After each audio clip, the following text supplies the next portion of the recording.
Sahabat Rani, kembali kita bertemu pada hari ini dengan penuh sukacita. Tuhan memberkati kita. Kita akan merenungkan Injil Markus bab 6 ayat 53 sampai dengan 56. Marilah kita mendengarkan secara bersama-sama. Setibanya di seberang Yesus dan murid-muridnya mendarat di Genesaret dan berlabuh di situ. Ketika mereka keluar dari perahu, orang segera mengenali Yesus. Maka berlari-larilah mereka ke seluruh daerah itu dan mulai mengusung orang-orang sakit di atas tilamnya kepada Yesus, di mana saja kabarnya ia berada. Kemanapun ia pergi, ke desa-desa, ke kota-kota, atau ke kampung-kampung, orang meletakkan orang-orang sakit di pasar dan memohon kepadanya supaya mereka diperkenankan hanya menjamah jubahnya saja, dan semua orang yang menjamahnya menjadi sembuh. Demikianlah sabda Tuhan, terpujilah Kristus. Sahabat rohani yang terkasih, pada hari ini Gereja Katolik dengan penuh sukacita merayakan seorang kudus Santa dari dalam semangat Santa Skolastika yang mencintai keheningan, yang mencintai kehidupan kontemplatif. Kita ingin masuk dalam keheningan agar dapat mengalami, merasa kehadiran Tuhan kita Yesus Kristus. Sahabat-sahabat rohani terkasih, ada sebuah istilah atau semacam pepatah singkat atau disebut adagium, dalam bahasa Latin disebut mana in corpore sano. Di dagu yang sehat terdapat sehat atau sehat. Saya ingin memperkaya renungan kita hari ini dengan meletakkan nama pada hari ini tentang kisah penciptaan, Kejadian bab 1 ayat 1 sampai 19 yang melukiskan bahwa Tuhan menciptakan segala satu baik adanya. Ini mau menunjukkan kepada kita kebaikan adalah dasar kehidupan, kebaikan merawat kehidupan, kebaikan memulihkan kehidupan. Nah, di dalam ajaran Gereja Katolik kita sering mendengar tentang dosa asal.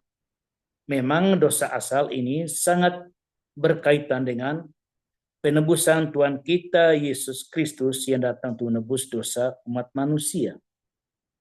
Namun demikian, saya ingin mengangkat dengan lebih jelas, selain dosa asal ada kebaikan asal. Kebaikan asal itu tertulis dalam Kejadian bab 1 sebagai awal tindakan Tuhan untuk menciptakan, memberikan kehidupan, dan semua itu baik adanya.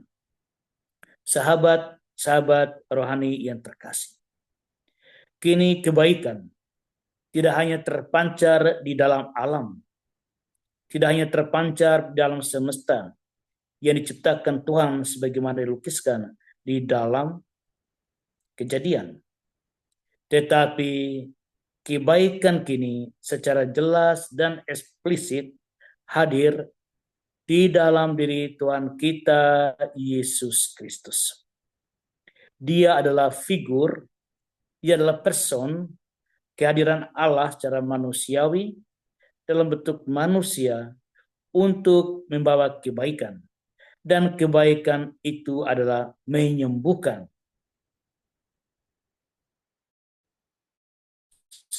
Saudara-saudari yang terkasih di dalam Kristus, ketika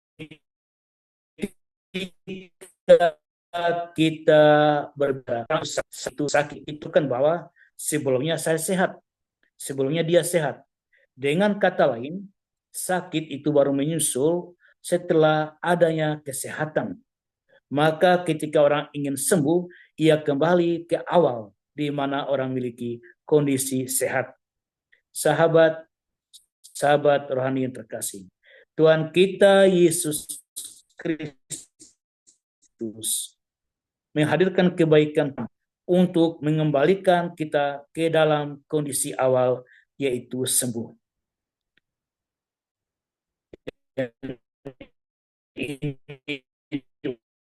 Ungkapan bacaan ke desa-desa ia pergi, dan orang melihat di dalam dirinya menghadirkan sumber penyembuhan yang bukan berasal dari alam atau cara medis, tetapi dari Tuhan itu sendiri. Sahabat-sahabat rohani yang terkasih, orang-orang membawa orang sakit kepada Yesus dan mereka memohon untuk menjamah jubahnya. Dengan iman, mereka hanya ingin menjamah jubahnya, maka mereka akan sembuh. Sahabat-sahabat rohani terkasih, orang-orang yang sakit ini, mereka sakit secara fisik, tetapi mereka sehat secara iman. Jiwa mereka sehat, tapi fisik mereka sakit. Dan orang-orang yang membawa orang sakit ini, saya menganggap mereka adalah orang yang sehat secara fisik dan juga sehat secara iman, secara jiwa, karena mereka pasti juga percaya Yesus menyembuhkan. Maka mereka membawa sahabat-sahabatnya yang sakit atau anggota keluarganya yang membutuhkan kesembuhan. Sahabat-sahabat rohani yang terkasih, sungguh Tuhan merindukan kita memiliki kesehatan jiwa dan kesehatan badan, seperti yang dimiliki oleh Santa Skolastika, sang perawan yang hidup pada abad yang ke-5 dan memasuki abad yang ke-6. Dia adalah figur yang memperlihatkan sehat secara jiwa, sehat secara badan. Sahabat-sahabat rohani terkasih, terkadang setelah kita sehat secara badan, fisik kita sehat, kita kembali membuat jiwa kita sakit dengan melakukan perbuatan-perbuatan buruk, perbuatan-perbuatan yang membuat jiwa kita jadi sakit, yang kemudian bisa merambat dalam sakit secara jasmani. Sahabat-sahabat rohani terkasih, datanglah kepada Tuhan. Apabila kita memiliki kesehatan jiwa, kita mohon kesehatan fisik. Apabila kita memiliki kesehatan fisik, kita mohon kesehatan jiwa. Hanya Tuhan yang menghadirkan kebaikan akan membantu kita di dalam kelemahan dan kekurangan ini.